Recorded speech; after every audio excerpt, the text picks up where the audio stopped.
കേരള രാഷ്ട്രീയത്തിലെ ചാണക്യൻ PJ Joseph തെരഞ്ഞെടുപ്പ് രാഷ്ട്രീയം അവസാനിപ്പിച്ചതായി ഇന്നലെ പ്രഖ്യാപിച്ചു.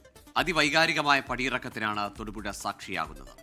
പാർട്ടിയിലെ തലമുറ മാറ്റമെന്ന് പറയുമ്പോഴും PJ ജോസഫിനോട് ചേർന്ന് നിൽക്കുന്നവർക്ക് അപ്രതീക്ഷിതമായിരുന്നു ഈ തീരുമാനം. തെരഞ്ഞെടുപ്പ് രാഷ്ട്രീയത്തിൽ നിന്ന് മാറുന്നതിൽ എന്തെങ്കിലും സങ്കടമുണ്ടോ?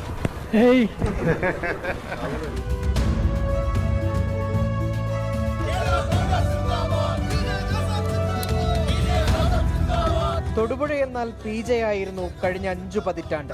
സംശുദ്ധ രാഷ്ട്രീയത്തിന്റെ പാത നയിച്ചയാൾ. നടന്നു നീങ്ങിയ ദൂരമത്രയും പ്രവർത്തിച്ചത് ജനങ്ങൾക്കു വേണ്ടി. 11 തവണ തൊടുപുഴയിൽ നിന്ന് നിയമസഭയിലേക്ക് മത്സരിച്ച PJ ജോസഫ് 2001 PT തോമസിനോട് മാത്രമാണ് പരാജയപ്പെട്ടത്. വഴിമാറുന്നത് മകൻ അബു ജോൺ ജോസഫിനു വേണ്ടി. PJ ജോസഫ് എന്ന് പറയുന്ന ഒരു രാഷ്ട്രീയ ഭീഷ്മാചാര്യരുടെ പിൻഗാമിയാന്ന് വരിക എന്ന് പറയുന്നത് ഭാരം പിടിച്ച ഒരു ഉത്തരവാദിത്തമാണ്.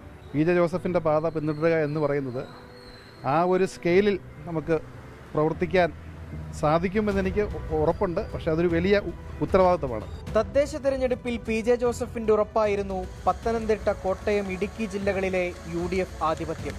ആ വമ്പൻ തിരിച്ചുവരവിൽ എല്ലാവരും പ്രതീക്ഷിച്ചു നിയമസഭാ തെരഞ്ഞെടുപ്പിൽ PJ തന്നെ ഉണ്ടാകുമെന്ന്. എന്നാൽ അവസാന നിമിഷം വരെ സ്ഥാനാർത്ഥിത്വത്തിൽ സസ്പെൻസ് നിലനിർത്തി മകന് വേണ്ടി വഴിമാറി. മക്കൾ രാഷ്ട്രീയത്തിന്റെ ഭാഗമായിരുന്നെങ്കിൽ PJ ജോസഫ് സാറിന് കാലങ്ങൾക്ക് മുമ്പേ മകൻ അബു ജോൺ ജോസഫിനെ തൊടുപുഴയിലോ കേരളത്തിൽ എവിടെയെങ്കിലോ കേരള കോൺഗ്രസിന്റെ ഒരു സീറ്റ് കൊടുത്ത് മത്സരിപ്പിച്ച് MLA ആക്കി കൊണ്ടുവരാൻ ഒരു ബുദ്ധിമുട്ടുമില്ലായിരുന്നു. ഇതുവരെ മക്കൾ രാഷ്ട്രീയത്തെ അനുകൂലിക്കാതിരുന്ന കേരള കോൺഗ്രസിലെ മാതൃകാ നേതാവാണ് PJ ജോസഫ് സാർ.